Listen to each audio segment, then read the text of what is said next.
Coucou tout le monde, j'espère que vous allez bien. Aujourd'hui on se retrouve pour une nouvelle vidéo. Et aujourd'hui c'est une vidéo qui va essentiellement parler du CNED, de mon expérience avec l'école, de ma phobie scolaire, etc. Il est actuellement 9h35 et je me dirige vers la médiathèque de ma ville pour aller faire mes cours. Donc je vais faire mes cours à la médiathèque parce que c'est plus facile de me concentrer, etc. et de vraiment bien travailler que si j'étais chez moi, parce que chez moi j'ai forcément plus de distractions, donc je vais 2 fois par semaine à la médiathèque pour bosser. Donc voilà, je vous reprendrai après mes cours pour vous parler donc du CNED, de mon organisation, de ma phobie scolaire et mon rapport à l'école. Donc je viens de rentrer et on va donc parler de mon organisation en général au CNED, sachant que je vous en avais déjà parlé lorsque j'avais fait la vidéo de ma rentrée scolaire, enfin de mes fournitures scolaires. Donc, oula. Tu vas bien? Je sais pas si c'est là. C'est un peu bizarre. Bon, écoutez, donc je vous avais déjà parlé de mon organisation lorsque j'avais fait ma vidéo sur mes fournitures scolaires. Et donc là, je vais juste approfondir un peu plus pour vous montrer réellement comment je fonctionne en fait sur comment je prends mes cours, comment est-ce que je les range, etc. Donc ce matin, je suis partie à la médiathèque pour 9h40, donc je suis arrivée à la médiathèque à 9h40 et là je suis sortie de la médiathèque à 11h30. Mais oh, je te dérange pas? Elle a cru que c'était la star de cette vidéo en fait. C'est ça Pépé? Bon, comme d'habitude. Donc ce matin, donc comme je vous disais, j'ai fait 9h40, 11h30. Et j'ai fait anglais, espagnol, art, philosophie. Donc j'ai fait 4 matières de 9h40 à 11h30. J'ai travaillé à peu près 2 heures et j'ai fait 4 matières. Parce qu'en fait l'anglais et l'espagnol qui sont du coup 2 langues, j'aime pas vraiment la méthode de travail et les cours du CNED. Donc c'est à dire que je prends des notes, sachant que là c'était des activités interactives que j'avais, donc en fait c'était des exercices vraiment super simples à faire sur l'ordi, donc en vraiment 15 minutes c'était expédié pour l'anglais et 15 minutes expédié pour l'espagnol, donc j'ai fait une demi-heure de langue. Donc je vais vous montrer, du coup je peux pas vous montrer la plateforme du CNED, mais je vais vous montrer ce que j'ai pris en notes du coup. Donc ça c'est mon cahier d'anglais. Donc je vous l'avais montré. Et donc en fait j'ai juste noté la séquence.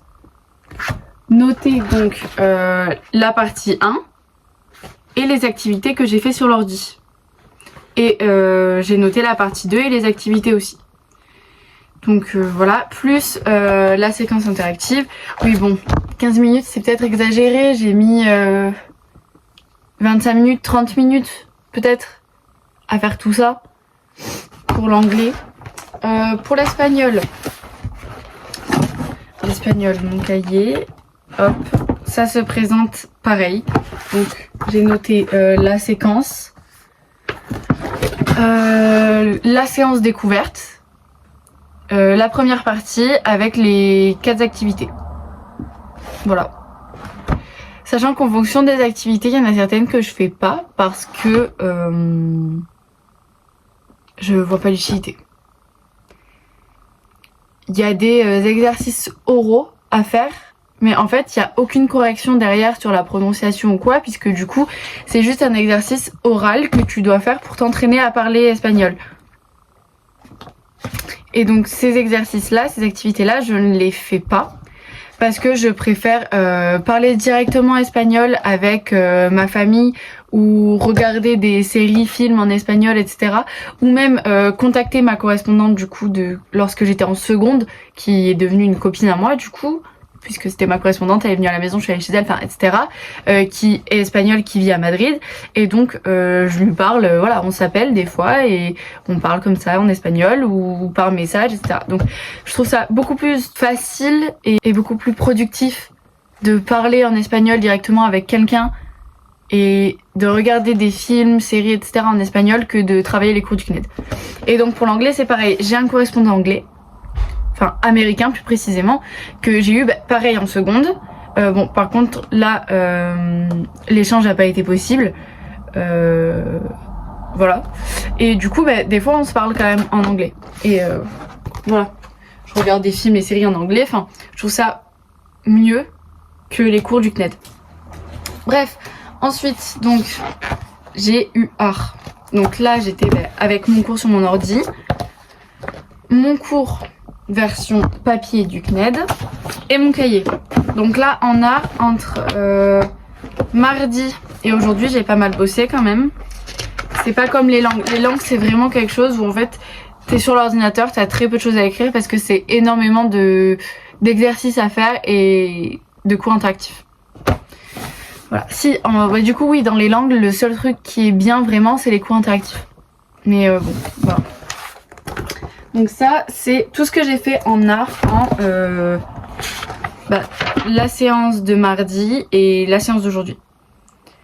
Mardi, je me suis consacrée 50 minutes à l'art et aujourd'hui 45 minutes. J'ai dû mettre à peu près une demi-heure pour la philosophie. Bref, un truc comme ça. Et donc là, j'ai tout mon cours en fait. J'ai du coup ma séance, j'ai les parties, j'ai l'introduction, j'ai les objectifs, j'ai le regard rétrospectif donc de mon cours, j'ai mes 2 précisions que j'ai notées, j'ai laissé un encadré pour la pratique plastique, j'ai ma conclusion et j'ai mon pour aller plus loin. Et ensuite du coup il y a toutes les informations complémentaires qui sont dans mon fascicule, ici. Et du coup dans mes fondamentaux, là j'ai toutes les compétences et les questionnements. Ici j'ai les méthodologies, plus des exemples de par exemple de carnet de travail, de la démarche du projet, etc. Donc plusieurs choses que j'ai pas besoin d'écrire dans mon cahier, soit parce qu'elles sont là, soit parce qu'elles sont dans mon ordinateur. Pareil, donc en art il y a très peu d'exercices parce que les seuls exercices qu'il va y avoir ça va être nos projets artistiques ou des exercices sur l'histoire de l'art. Mais dans cette première séance et séquence, j'en ai pas eu. Voilà, donc c'est à dire que là en art, entre pareil, avant-hier et aujourd'hui, j'ai terminé toute une séance.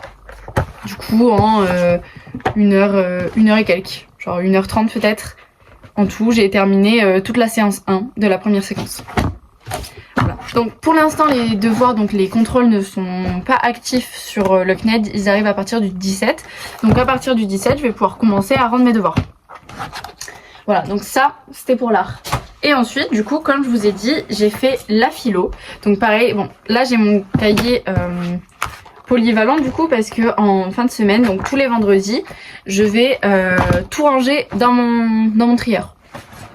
Mais donc toute la semaine je travaille sur le même cahier et juste je prends les pages qu'il me faut. Donc voilà, donc ça c'est le sac avec lequel je vais à la médiathèque et donc dedans il y a mon ordi, ma trousse et mes cours.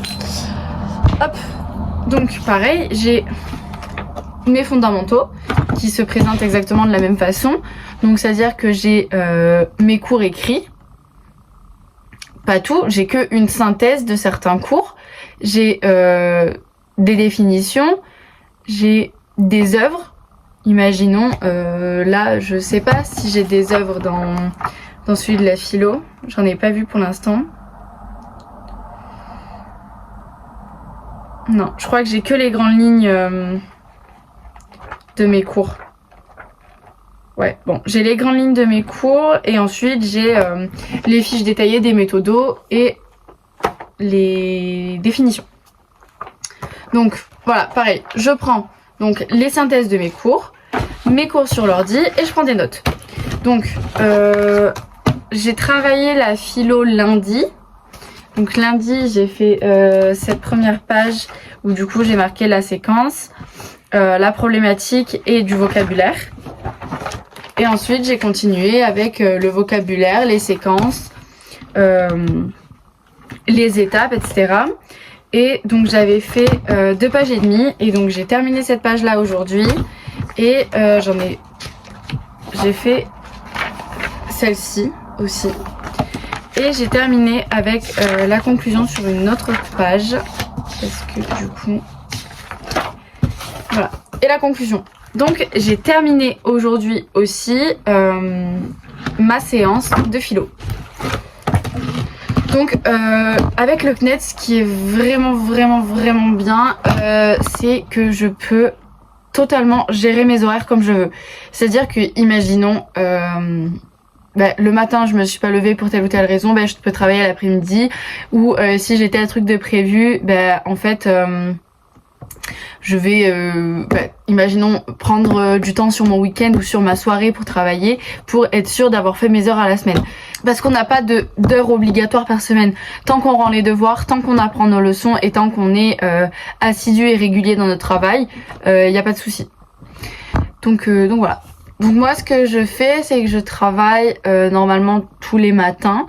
Donc je me suis fait un emploi du temps, mais il est pas vraiment respecté. Enfin en fait, je respecte les matières que j'avais envie de que j'avais mis que je travaillerais tel jour et tel jour, mais les horaires sont pas exactement ça.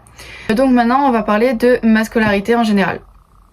Donc il faut savoir que j'ai commencé l'école par la très petite section, donc j'avais 2 ans et quelques je crois, pour la très petite section, et en même temps j'allais chez la nounou, donc c'est à dire que la très petite section tu fais jamais de journée complète. Déjà en petite section c'est rare, alors imaginez en très petite section. Et donc j'allais à l'école, je me souviens pas très bien parce que très petite section, enfin j'avais 2-3 ans. Donc j'allais à l'école et ensuite j'allais chez la nounou.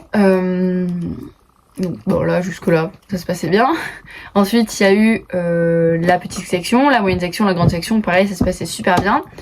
Je suis arrivée en CP. Alors il faut savoir que j'ai su lire à partir de mes 4 ans, donc j'étais en moyenne section. Et en fait j'ai appris à lire toute seule. C'est-à-dire que ni mes parents ni moi ne savons comment est-ce que j'ai réussi à lire du jour au lendemain. Ma mère un jour elle m'a donné un livre, elle m'a dit bon allez on va le lire ensemble, donc ma mère avait prévu de le lire et en fait je l'ai lu à sa place. C'est-à-dire que j'ai lu le titre et tout, donc voilà. Donc j'ai su lire depuis mes 4 ans, donc depuis la moyenne section. Et donc de là, j'ai continué ma scolarité normalement. Arrivée en CP, j'ai failli sauter le CP et passer directement en CE1. Mais on l'a pas fait parce que l'école pouvait faire sauter la classe que de 2 personnes et on était 3. Et donc de là, la maîtresse et la directrice ont posé des questions aux parents. Et en fait, tout le monde, entre guillemets, voulait faire sauter son enfant. Et moi, mes parents ont dit, bon, si elle saute pas une classe, c'est pas grave. Au contraire, ça l'aidera plus qu'autre chose de rester dans les classes normales. Et je leur en remercie parce que j'aurais pas supporté d'être la plus petite de tout le monde, entre guillemets. Oui, je joue avec un carambar. Écoutez. Et donc je suis restée en CP et j'ai poursuivi ma scolarité normalement comme tout le monde. Sauf que de là en CP, fin CP, je déménage dans le Gard, donc j'habitais dans l'Aveyron. Et de là s'ensuit du coup une nouvelle école, le CE1 et le début de l'harcèlement. Je me suis fait harceler scolairement de mon CE1 à ma 6e. Donc c'est à dire que je suis arrivée dans cette nouvelle école le jour de la rentrée en CE1. J'étais toute seule, tout le monde se connaissait sauf une personne qui est devenue ma copine, avec qui on se parle encore à l'heure actuelle à certains moments. Et en fait il y a une fille qui ce jour-là, donc le jour de la rentrée, qui ne me connaissait pas. Je rappelle que nous étions en CE1, donc nous avions 7 ans, qui a lancé une rumeur sur moi dans toute l'école. Je me souviens plus ce qu'elle a dit, c'était quelque chose d'anodin. Enfin là, à l'heure actuelle, quand j'y pense, c'est vraiment quelque chose d'anodin. Mais on était enfants et je me suis fait prendre en grippe, entre guillemets, par toute l'école. Parce qu'elle a dit que avant d'arriver dans le Gard, j'habitais en Espagne dans un château. Alors je ne sais absolument pas pourquoi elle a dit ça, sachant que je ne lui avais jamais parlé, que je ne lui avais jamais rien dit, et sauf que toute l'école l'a cru. Et donc quand les gens venaient me demander « Ah, et comment il était ton château et quand tu vivais en Espagne et tout ?» Sauf que moi je leur répondis « Mais j'ai jamais dit ça. » Enfin, du coup en fait tout le monde m'a pris pour la menteuse, et c'était pas elle la menteuse, c'était moi. Donc suite à ça, un groupe d'harceleuses s'est formé, parce que c'était que des filles, et donc... les 2 premières semaines après ça, ça a été tranquille, jusqu'au jour où en fait elles ont commencé à dire de plus en plus de rumeurs. Et du jour au lendemain, j'ai commencé à avoir des papiers sur ma table avec marqué t'es nul, tu sers à rien, des choses comme ça. Donc j'ai rien dit pour le CE1. La rentrée du CE2, j'avais très peur, je voulais pas y aller, mais j'y suis quand même allée parce que j'avais pas le choix. J'en avais pas parlé à mes parents ni rien de ce qui s'était passé, je n'avais parlé à personne. Et ça a continué. Et de pire en pire, parce qu'elles ont appris des insultes. Et donc elles m'ont insulté de sale, de plus... Voilà. Et donc elles m'ont insulté. Elles m'écrivaient des mots, elles ont commencé à me taper, à me pousser, à me laisser toute seule.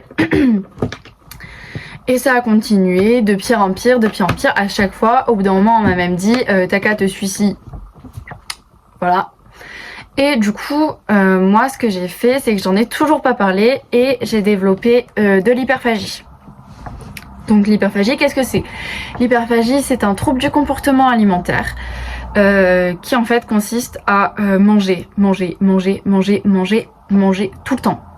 C'est-à-dire que je me servais des quantités mais catastrophiques à table. J'avais encore faim après, donc c'est-à-dire que je prenais beaucoup plus de desserts que prévu.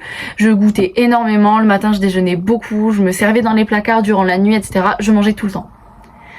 Donc j'ai pris du poids. J'ai grossi et les harceleurs se sont servis encore plus contre moi. Suite à ça, j'ai développé un ulcère à l'estomac. Je ne voulais plus du tout aller à l'école. Je me rendais malade, donc mon ulcère... En fait, un ulcère à l'estomac, c'est... Comment vous expliquer ça? C'est ton estomac qui produit plus d'acide que prévu et donc qui... ça fait extrêmement mal au ventre. Ça donne énormément envie de vomir parce que du coup, enfin, c'est très acide dans ton estomac et donc ça remonte dans ta trachée. Donc je vomissais énormément, j'avais très mal au ventre. Et donc ça, c'est suite au harcèlement et à ma phobie scolaire qui a commencé à se déclencher là à cause du harcèlement. Mais du coup, j'y prêtais pas attention, enfin je ne savais pas ce que c'était la phobie scolaire, etc. à l'époque. Et donc mes parents ont commencé à s'en rendre compte parce que j'ai énormément grossi, j'avais très souvent mal au ventre, etc. Donc ça, c'était en CM1. Mais quand ils me posaient des questions, je leur disais que tout allait bien. Arrivé en CM2, c'était de pire en pire. Je ne pouvais pratiquement jamais aller à l'école. J'étais malade tout le temps. Et donc à partir de ce moment-là, j'ai fait des allers-retours chez le médecin, des allers-retours aux urgences, etc. J'ai fait des échographies et en fait, personne trouvait jamais rien. Sauf à la dernière échographie qui a été beaucoup plus centrée sur l'estomac. Et là, ils ont vu mon ulcère. Donc, suite à ça, mes parents ont parlé avec moi. Je leur ai tout avoué et ils sont allés voir la directrice. Et j'ai aussi fait un malaise mon année de CM2 avec une crise de tachycardie et donc en fait j'ai fait un malaise, mon cœur battait extrêmement vite et je me suis totalement raidie, c'est-à-dire que je ne pouvais plus bouger, je suis tombée par terre, je ne pouvais plus bouger et mon cœur battait extrêmement vite. Et donc à partir de ce moment-là, mes parents ils m'ont changé d'école. Et ça a été vraiment bénéfique pour moi parce que j'ai réussi à me faire des amis à cette nouvelle école. J'ai rencontré mon professeur et mon directeur.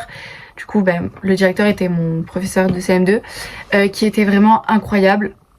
Je l'aime de tout mon cœur encore à l'heure actuelle et pourtant ça fait des années, donc depuis le CM2 que je ne l'ai pas vu. Et je le remercierai jamais assez parce que grâce à lui, j'ai réussi à me défendre, j'ai réussi à ne plus me laisser marcher dessus en fait par les gens Et ça a été vraiment une délivrance de connaître ce professeur-là et d'avoir changé d'école. Mais le cauchemar a continué malheureusement parce que les réseaux sociaux ont commencé à arriver dans nos vies lorsque j'avais à peu près 10-11 ans, à ma fin de CM2 rentrée en 6ème, j'ai eu Snapchat. Et en fait mes harceleuses m'ont retrouvée et m'ont envoyé des menaces elles m'ont envoyé des menaces de mort sur Snapchat. Et donc de là on a porté plainte. Et ça s'est arrêté. Ensuite, j'arrive en 6ème. Tout se passe bien. Vraiment, toute ma scolarité au collège s'est super bien passée. J'ai eu des profs incroyables, des amis vraiment incroyables avec qui je suis encore très proche de certains à l'heure actuelle. D'autres qui ont séparé de vue, etc. Bon, l'arrivée au lycée a un peu chamboulé tout le monde, et ce qui est normal puisqu'on est tous un peu partis. Donc c'était pas vraiment très grave. J'ai gardé les amis les plus proches et avec qui je m'entendais le mieux. Et suite à ça, donc, arrivé le lycée, donc je pars en seconde, donc avec certaines copines à moi.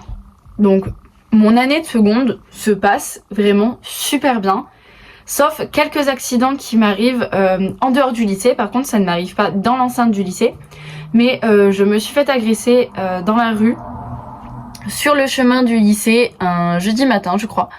Je me souviens plus exactement de quel jour de la semaine, mais je crois que c'était un jeudi matin ou un mercredi. Attendez, je réfléchis. C'était un mercredi. Un mercredi matin, donc je me rends à mon bus pour aller à mon lycée, rejoindre une copine, donc avec qui on était dans la même classe, etc. Et en fait, j'arrive presque à l'arrêt de bus, et là, il y a une personne qui arrive. Elle me dit, excuse-moi, je peux te parler? Je la regarde, je fais, oui, qu'est-ce qu'il y a? Et là, elle me donne une gifle. Mais une gifle vraiment de l'autre monde. Enfin, j'ai jamais vu arriver cette gifle. Genre, elle m'a dit, est-ce que je peux te parler? Moi, j'ai pas du tout mis une garde ou quoi. Sachant que c'était une personne que je connaissais très bien. Donc là, cette personne me frappe. Et là, elle s'en va en m'insultant. Et moi, je reste choquée. Il y avait des gens autour. Le pire, c'est ça. Le pire, c'est qu'il y avait au moins une vingtaine de personnes autour. Parce qu'il y avait des gens, du coup, qui allaient au bus et ceux qui sortaient du bus. Et personne n'a réagi. Je me suis retrouvée toute seule, figée, comme ça, dans le vide, parce que je ne comprenais vraiment pas ce qui venait de m'arriver. Donc, suite à ça, machinalement, je vais au bus. Et là, j'arrive devant ma pote et je me mets à pleurer. Et elle me regarde, elle fait, mais qu'est-ce qu'il y a et tout. Là, je dis, non mais en fait, telle personne, parce qu'elle connaissait cette personne aussi, telle personne vient de me gifler en fait. Et j'avais la marque de sa main, rouge écarlate, en fait, sur tout en fait, elle m'a giflé comme ça, avec la paume ici de la main. Et donc là, j'appelle mon père et le bus est arrivé. Donc je suis montée dans le bus moi j'allais au lycée en fait, c'était pas. J'appelle mon père, je dis oui, telle personne elle vient de me gifler, enfin je sais pas, je comprends pas, là j'allais au bus, etc. Donc mon père il me dit ok, et t'es où là? Mon père pensait que j'allais rentrer et moi je lui dis bah là je suis dans le bus, je vais au lycée. Il me dit bon, ok, tu me tiens au courant. Dans le bus, je pleure et tout, je suis choquée, je suis en état de choc, littéralement. Et là, j'arrive au lycée, je monte pour aller en classe, et devant la classe, je m'effondre. Mais je m'effondre par terre, genre. Mes jambes, elles m'ont lâché, genre, je suis tombée par terre, je me suis mise à pleurer. Donc ma pote, elle me dit, bon, là, Vanilla, enfin, on va à la vie scolaire, faut faire quelque chose. Donc je suis allée à la vie scolaire, j'ai fait une première déposition, donc à ma CPE. Puisque c'était eux les premières personnes à m'avoir vu après mon agression, ils ont été obligés de prendre la déposition parce que du coup ça venait de m'arriver, donc sur le coup il fallait que je fasse une première déposition et ensuite donc j'ai fait ma déposition. Pendant ce temps-là ils ont appelé mes parents. Mes parents sont venus me chercher. Suite à ça, on est directement allé à la gendarmerie. À la gendarmerie, j'ai posé plainte. Suite à la plainte déposée, il a fallu que j'aille chez le médecin pour faire une analyse du coup de la blessure. Donc en fait, elle m'avait décalé la mâchoire, elle m'avait enflammé le tendon et en plus de ça, elle m'avait fait une entorse au cou. Donc c'était vraiment pas un coup faible, genre elle est vraiment pas allée de main morte cette personne. Et donc suite à ça, j'ai eu 15 jours d'ITT, donc j'ai eu 2 semaines d'incapacité totale de travail. j'ai fait des examens complémentaires, je suis allée voir un médecin spécialiste de la gendarmerie, je suis allée aux urgences, etc. La douleur vraiment était abominable. J'ai carrément eu de la morphine pour calmer les douleurs. Bon, j'ai pas supporté la morphine, ça m'a fait extrêmement mal au ventre et ça m'a fait vomir toute la nuit. Donc je n'ai plus jamais repris de morphine depuis. J'ai eu comment ça s'appelle ? J'ai oublié comment ça s'appelle, mais j'ai eu, vous savez, comme une attelle, mais pour le cou là. J'ai oublié comment ça s'appelle. Enfin bref, j'ai eu ça, j'avais des poches de glace à mettre pratiquement toute la journée et toute la nuit sur ma joue, etc. parce que j'étais vraiment extrêmement gonflée. Et dites-vous que là, c'est passé il y a un peu plus d'1 an et pourtant il y a certains mouvements de bouche que je fais qui en fait me font encore mal à la mâchoire. Donc suite à ça, j'ai eu 15 jours sans lycée. Et en fait, donc à la fin de mes 15 jours d'ITT, c'était les vacances. C'était des petites vacances, c'était 2 vacances, donc je suis pas allée pendant 1 mois. Et ensuite, donc j'ai été en choc post-traumatique. Je n'arrivais plus à prendre le bus. Je n'ai plus pris le bus pendant presque 1 mois. Pendant 1 mois, mes parents étaient obligés de m'amener au lycée et de venir me chercher parce que je n'arrivais pas à prendre le bus. J'avais extrêmement peur de croiser cette personne et donc je ne pouvais pas prendre le bus. Donc suite à ça, ma phobie scolaire donc que j'avais eue de primaire, en primaire du coup est revenue. Mes ulcères ont commencé à revenir, etc. Mais ensuite c'est passé parce que le choc post-traumatique est passé, donc j'ai réussi à reprendre le bus, donc j'allais de nouveau au lycée normalement, etc. Donc suite à ça, tout s'est bien passé. Et là, l'été 2023, donc je déménage. Donc je passe en première dans un établissement que je ne connais pas, dans une ville que je connais à peu près parce que c'est là où je suis née, qu'il y a toute ma famille, etc. Mais je ne connais personne dans cette ville de mon âge. Je ne connais vraiment totalement personne. L'établissement, je ne le connais pas. Les professeurs, je ne les connais pas. Je passe un jour de rentrée catastrophique. Parce que j'arrive dans l'établissement que je ne connais pas. Je dis à l'entrée, oui bonjour, je suis nouvelle, je ne connais pas du tout l'établissement, comment je fais ? On me dit, tu vas dans la grande cour et tu verras. D'accord. Je vais dans la grande cour, je vois sur le panneau ma classe, avec les gens de ma classe, le professeur principal et la salle. Mais je ne connais pas l'établissement, je ne connais personne, donc je ne sais pas comment je vais y aller. Donc je vais à la vie scolaire. Et de là, le CPE me prend avec lui. Il me dit, il me fait une visite très très rapide. Il me dit, là-bas t'as le bâtiment D, là-bas t'as le gymnase, et là t'as le bâtiment A. En gros, voilà, je me souviens plus exactement des bâtiments. Et là il me dit, je vais te montrer les étages et les salles. En fait, il m'a fait monter à un étage. Il m'a dit, là, tu as vu, t'as la salle 20. Là-bas, t'as la salle 50. Et là-bas, t'as la salle 30. En gros. Voilà. Ça n'a aucun... Bref. Et du coup, il me dit, et ensuite, sur les étages, c'est la même chose. Je lui dis, d'accord. Et il me dit, je t'amène à ta salle de ton premier cours. Et là, il m'amène en salle d'art parce qu'il avait regardé mon emploi du temps et pas le jour de la rentrée, en fait. Donc, c'est-à-dire que ça sonne. Moi, j'attends devant la salle d'art et il y a personne qui vient. C'est normal puisqu'il y a personne dans cette salle. Donc je ressors, je retourne regarder ma salle. Et là j'entends des gens dire, ah je suis dans telle classe, c'était ma classe. Donc je les ai suivis, je suis arrivée en haut. Et en fait je suis arrivée en retard, en classe déjà, à cause de ça. Et du coup, j'ai dû me placer à une table où j'étais à côté de 2 personnes, genre tout au fond. J'étais à côté de 2 personnes et ces personnes ne m'ont pas parlé du tout de la matinée. Donc ça a été un peu compliqué pour moi. Je terminais à 10h, donc je suis rentrée chez moi. Et je me suis effondrée, vraiment je me suis mise à pleurer. L'après-midi j'y suis retournée et la fille qui était à côté de moi le matin est venue me parler. Donc là, de là on est devenues très très copines. On est très proches même à l'heure actuelle, mais c'est la seule copine que j'ai réussi à me faire. C'est la seule copine que j'ai réussi à me faire. Voilà. De là, donc personne me parle, à part elle.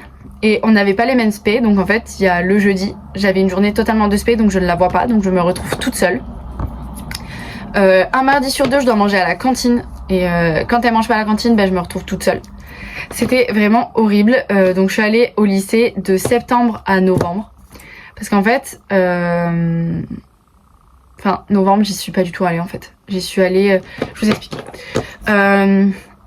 Donc en septembre j'y suis allée totalement bien en fait, sauf une semaine où je suis tombée malade parce qu'il y avait une grippe dans l'établissement. On a pratiquement tous chopé la grippe. Ensuite c'était les vacances d'octobre. Et durant les vacances d'octobre, on a appris que mon oncle, donc qui avait un cancer, il lui est resté que quelques semaines. Donc suite à ça, moi je ne suis pas retournée au lycée parce que j'étais extrêmement proche de mon oncle. On n'avait que 6 ans d'écart. Donc il était très jeune, il avait 22 ans. Et c'est compliqué encore à l'heure actuelle, ça va faire 1 an, mais c'est super dur pour moi. Et donc je ne suis pas allée au lycée de tout le mois de novembre. Parce qu'il y a eu les 2 premières semaines où j'étais à son chevet avec lui jusqu'à son décès. Ensuite il est décédé et de là j'ai pas réussi à retourner au lycée. J'ai mis littéralement 2 semaines avant d'y aller, donc pendant 1 mois complet j'y suis pas allée. Et quand j'y suis retournée, en fait il y a tout le monde qui avait parlé dans mon dos. Donc les élèves avaient tous parlé dans mon dos parce qu'ils se posaient tous des questions de pourquoi j'étais pas là et tout. Les professeurs ont été odieux avec moi à cause de mes absences. Ça a été vraiment les 2 dernières semaines de décembre avant les vacances où j'y suis allée. C'était vraiment catastrophique. Il y a aucun élève qui venait me parler ou quoi, ou sinon ben, ça parlait dans mon dos, ça chuchotait quand je passais dans les couloirs et tout, des fois ça rigolait. Enfin j'ai revécu en fait de l'harcèlement. Mais très léger cette fois-ci comparé à ce que j'avais vécu en primaire, mais ça a suffi à faire revenir totalement ma phobie scolaire, à faire revenir mon ulcère, plus la perte de mon oncle, etc. Ça a été quelque chose d'abominable pour moi l'année dernière.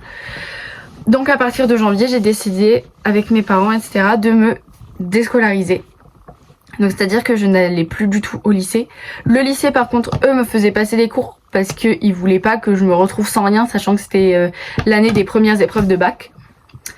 Donc j'ai vu mon médecin traitant comme je vous l'avais dit, un psychiatre, une psychologue, le médecin scolaire. Enfin voilà, je suis allée aux urgences aussi, j'ai vu énormément de spécialistes pour vraiment déceler ce qui s'était passé, qu'est-ce qui va pas, etc. Donc comme je vous l'ai expliqué, la phobie scolaire, c'est pas juste ne pas vouloir aller à l'école, avoir peur de l'école. Enfin, c'est vraiment beaucoup plus complexe que ça. C'est... Oui, certes, ne pas vouloir aller à l'école, mais c'est pas ne pas vouloir aller à l'école parce que la flemme, tu vois, c'est... Oh, vas-y, faire 8h, 18h, c'est chiant, je veux pas aller à l'école. C'est pas ça, la phobie scolaire. Personnellement, si je voulais plus aller au collège, au lycée, enfin, au lycée surtout et à l'école primaire, c'est à cause des élèves et à cause des professeurs qui, en fait, faisaient rien, qui m'aidaient pas, qui, au contraire, m'enfonçaient. Carrément, en première, donc l'année dernière, ce qui a encore plus déclenché ma phobie scolaire, c'est qu'il y a un professeur qui m'a humiliée et insultée devant toute la classe parce que j'avais raté son devoir puisque j'étais absente et qui, quand je l'avais rattrapé, avait eu une mauvaise note parce que j'avais été absente pendant 1 mois et donc il m'a vraiment humiliée totalement devant toute la classe. Il avait vraiment été odieux ce jour-là et en fait il y a personne de la classe qui m'a défendue. Au contraire, tout le monde parlait dans mon dos et ça m'a vraiment enfoncée. Donc j'ai fait ma phobie scolaire, pardon, et donc de là, en février, on a pris la décision de m'inscrire au CNED. Alors l'inscription a mis énormément de temps, c'est-à-dire que mi-février, etc., on a dit ok, on m'inscrit et tout, on a fait l'inscription avec le proviseur de mon ancien établissement, etc. Et suite à ça, j'ai commencé les cours au CNED à partir de fin mars. Donc ça a mis un peu plus d'1 mois à réellement m'inscrire, à ce que je reçoive mes cours, etc. Sachant que, donc moi j'ai rejoint fin mars, donc la dernière semaine de mars, et le 30 avril, il fallait avoir rendu tous les contrôles. Donc j'avais 25 contrôles à rendre. Donc 25 contrôles à rendre, plus travailler les cours, plus m'adapter à ce nouvel environnement, cette nouvelle méthode de travail. Ça a été extrêmement compliqué pour moi, mais j'ai réussi. Et en plus de ça, après j'avais le bac de français, qui était extrêmement compliqué, puisque je savais pas, en fait, même pas 1 mois avant mon oral, je savais pas quelle œuvre je devais travailler pour la présentation orale, parce que j'avais des œuvres au lycée, des œuvres au CNED, et on n'avait pas encore fait le récapitulatif mix. Ça s'est fait vraiment au dernier moment, comme vous l'avez vu dans mon vlog des épreuves. Donc de là, ça a été extrêmement compliqué. Et suite à ça, j'ai énormément parlé avec ma psychologue, etc. Et ça, c'est pas possible pour moi de reprendre le lycée dans un système scolaire normal. Et donc, je continue le CNED jusqu'à la fin de ma terminale. Donc voilà. Donc là, cette année, je suis rentrée en terminale. C'est ma dernière année scolaire.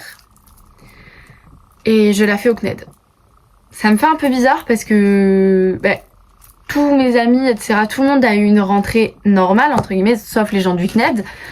Mais tout le monde a découvert sa classe, a eu de nouveaux amis, etc. Et moi, j'ai encore déménagé. Bon, pas loin de là où j'étais, mais j'ai quand même encore déménagé dans une ville que je ne connais pas. Donc je n'ai pas d'amis. Et ça, c'est vraiment un problème avec le CNED, c'est que puisqu'on est tout le temps à la maison ou qu'il faut vraiment trouver quand sortir, ça nous coupe, le CNED, ça nous coupe littéralement du monde. Voilà. Moi, j'ai de la chance, du coup, d'avoir pu, de pouvoir faire mes cours que le matin, de pouvoir aller à la médiathèque pour travailler, parce que du coup, dans ce cas-là, je croise des gens.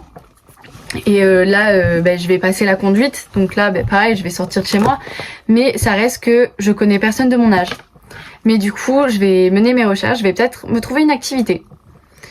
Je cherche encore, j'ai cherché s'il y avait un foyer rural là où je suis, pour voir s'il n'y avait pas des associations, etc. pour des activités, par exemple des randonnées, des balades à cheval, je sais pas. On verra bien. Je vais réussir à trouver, ou sinon je vais essayer de travailler. Je vais peut-être essayer de voir pour passer mon BAFA, etc. Et dans ce cas-là, je vais être avec des jeunes de mon âge, ou peut-être un peu plus âgés, mais ça restera de la sociabilité. donc voilà. Et c'est pour ça aussi que les réseaux sociaux et YouTube m'aident beaucoup. Parce que ça me permet de faire quelque chose qui me plaît. Et de combler mes journées et de pas me sentir trop seule non plus. Même si j'ai des connaissances du coup à l'heure actuelle qui sont énormément virtuelles, ça reste des connaissances et ça reste que je ne reste pas seule. Après, voilà, j'ai Nino, j'ai mes frères, j'ai mon père. Mais mes frères et mon père, c'est ma famille. Nino, c'est ma famille aussi. Et Nino, maintenant, il travaille, donc quand il est au travail, je suis toute seule. Bon, n'empêche, c'est cool parce que ça me permet de pouvoir faire mes cours. Qui est ni mes frères, ni mon père, ni mon copain à la maison. Ça me permet de faire mes cours tranquilles et d'être vraiment focus sur mes cours. Donc je suis très contente. Cette vidéo me fait énormément plaisir, je suis très contente de la tourner. Elle risque d'être vraiment très longue, mais je pense que c'était nécessaire. Il était nécessaire que j'arrive à vous parler de ma scolarité qui était un peu compliquée. Du CNED, qui est quelque chose d'assez intéressant vu de l'extérieur, puisque beaucoup de personnes ne connaissent pas. Souvent, quand je dis que je suis au CNED, les gens pensent que je suis totalement déscolarisée, que je travaille pas, qu'il y a aucun effort fourni de ma part et que vraiment je suis là à rien foutre et à être devant mes séries, etc. toute la journée, et c'est pas du tout ça. J'ai un bac à la fin de l'année, je dois travailler, j'ai le contrôle continu, j'ai des contrôles à rendre, etc. C'est très bien cadré. Et voilà. Donc merci d'avoir regardé cette vidéo. Je vous fais de gros bisous.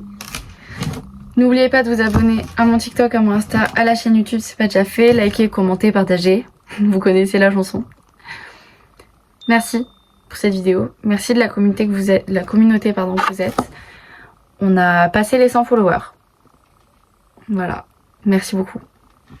Je vous fais des gros bisous. À la semaine prochaine, 10h pour une nouvelle vidéo. Ciao ciao! Hop, du coup, comme à chaque fin de vidéo, vous avez ma chaîne YouTube et la dernière vidéo sortie.